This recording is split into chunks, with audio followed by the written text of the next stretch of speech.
Subtlety isn't really a word that appears in the vocabulary of design engineers at Honda. Case in point, the Honda Civic Type R, arguably a car that splits the opinion of every living thing within a 20-mile radius. It's done alright for itself though, collecting a myriad of awards on the way to this point here, where we have a new and updated model. This is the facelifted car. We're here to see whether there's any improvements on an already successful recipe.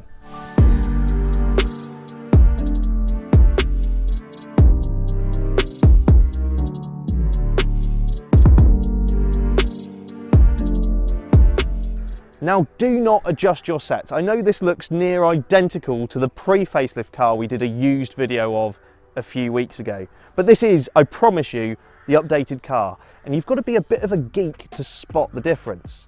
Okay, the very aggressive aero-inspired bodywork of this car remains, the huge rear wing, the downforce generating front splitter, air guiding side skirts, a notable diffuser garnished with triple tailpipes. The max power effect of this car is very much present and correct, but let's take a closer look. Now there are some new little winglets and flicks that primarily are there to enhance styling, but some other changes are pure function. Look really closely and you'll see that the grille has been made slightly larger, and this is to improve cooling when the car's being run hard consistently. Some more ducting has also been opened up to help cool the brakes for the very same reason. Speaking of the brakes, those great big Brembo stoppers are now two pieces and floating, and that means that they cool themselves better, they're more resistant to brake fade, and it means you can hammer in those fast lap times on track days more consistently and for a longer period of time. In terms of what you can actually see, that's about it, but there are some more changes inside the car. The interior retains that strong sense of durability that the previous car had, both in terms of material quality and design. There are some plush materials about. There's plenty of Alcantara, faux carbon, anodized red trim. It looks suitably sporty. There's now more Alcantara around the steering wheel, and the big ball bearing gear knob has been replaced with a teardrop shape. A small but key ergonomic change. It also still has those great big racy red bolstered seats that add so much theatre to the interior. Sitting centrally to the cabin is a new touchscreen infotainment system featuring a row of physical shortcut buttons. Now this is far better than blindly stabbing at the screen.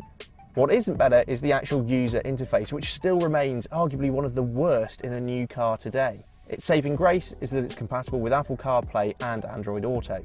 Unlike a regular Civic, the rear bench seats 2 as opposed to 3, but there is good levels of head and legroom for both passengers. Its 420 litres of boot space is unrivaled in this class of car, making it one of the most practical choices out there. From behind the wheel, as I'm sure you probably expect, it's more of the same old Type R recipe, which is certainly no bad thing. It still delivers that fizzy, punchy, exciting and involving experience that we've come to know and love from the FK8. It's that car that keeps you busy. It's the car you've got to think about when you're driving quickly.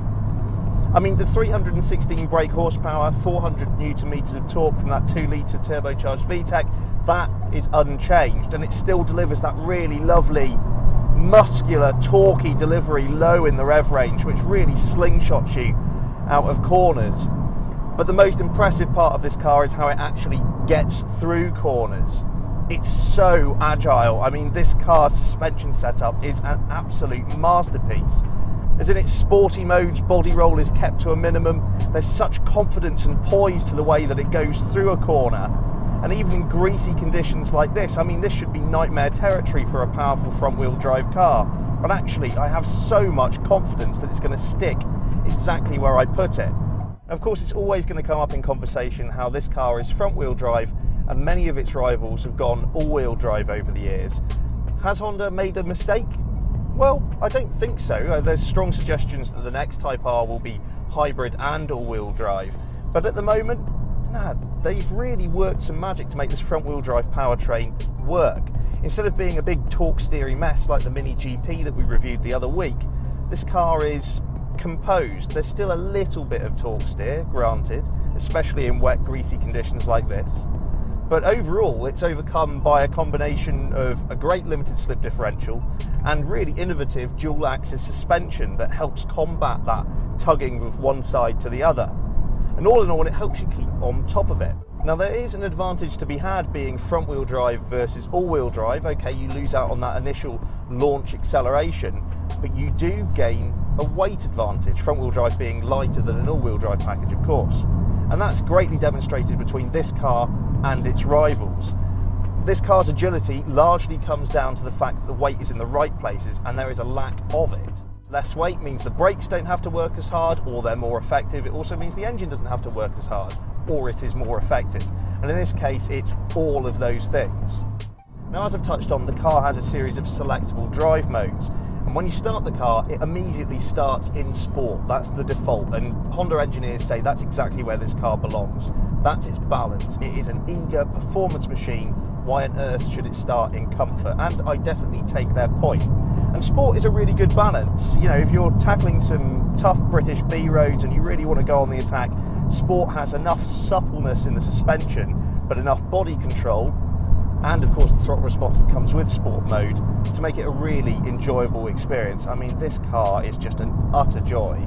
It's hard not to have a massive grin on your face whenever you're on roads like this today.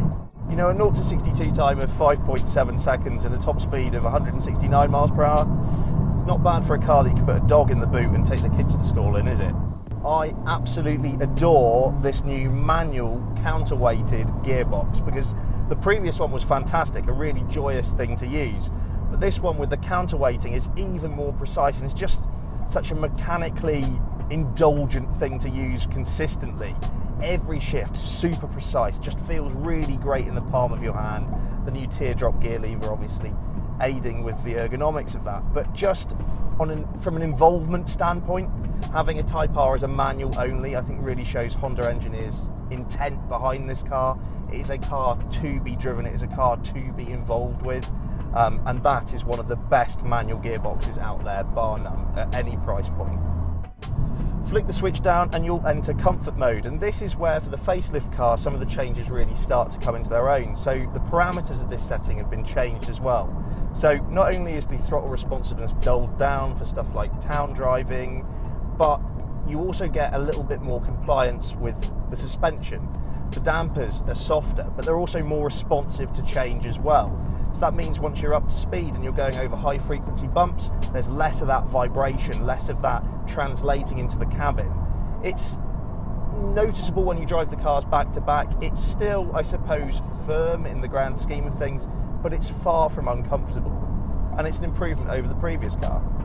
Continue to flip that switch upward and you'll enter Plus R mode, and that is where the Type R really shows its hand, because it takes on a new dimension. It was a fast hot hatch before, but it's frankly ballistic in Plus R, and that's because a whole series of changes have just taken place.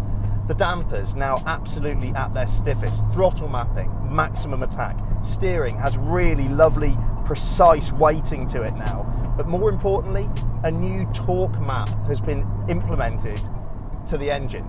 And that means that the responsiveness and the way this engine behaves in such an unrelenting manner, it's the signature of this car. It's just such a fast cross-country machine.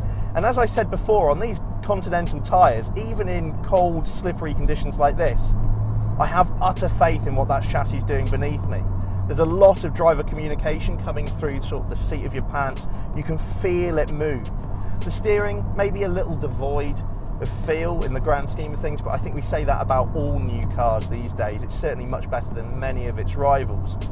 But actually the way you feel the weight transfer through this car, the way it corners exceptionally flat, and how you can really, really lean on those great big Brembo brakes up front.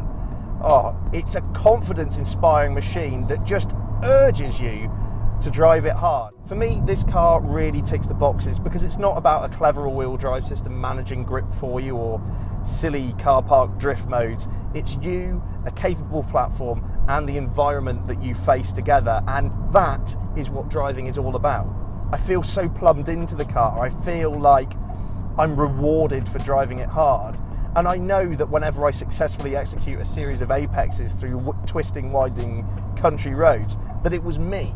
It wasn't some computer game. There's no reset button here. You can still make mistakes, but my God, is it rewarding when you get it right. I think maybe putting my sensible hat back on, Plus R mode is maybe a little bit too extreme for British roads on a day-to-day basis. It's very hard, it's very wound up, and obviously our road surfaces aren't great. Sport, I think, cracks that balance beautifully. But on a racetrack, I mean, that mode makes all the difference. I was hammering this thing just a couple of weeks ago around a really tight technical track, and not only was it fast and capable, but it was durable as well. I mean, in the hands of several other journalists as well as me, this car didn't stop all day from doing really hard, hot laps, and it just didn't relent at all. And I think that's something that also comes with buying this. Some people might mock that it's based on a Honda Civic, it's a fast Honda Civic, but really, is that such a bad thing? I'm not going to be at the side of the road with this broken down anytime soon, and I know from testing the previous generation car just how much punishment this thing can take. This car with its additional cooling is only going to serve itself even better. As you can probably tell by the enormous amount of road grime this car is now wearing, it is huge amounts of fun and still remains arguably the best C-segment hot hatchback out there. Rule off, full stop. There's a reason this thing is a multi-award winner. And whilst pre-facelift cars versus this, the steps are incremental, pennies add up to pounds, and ultimately this is a better car for it. Head to yesauto.com for the latest car news and reviews, and don't forget to check us out on social media. We're in all the usual places such as Facebook, Twitter and Instagram. Simply search for Yes Auto.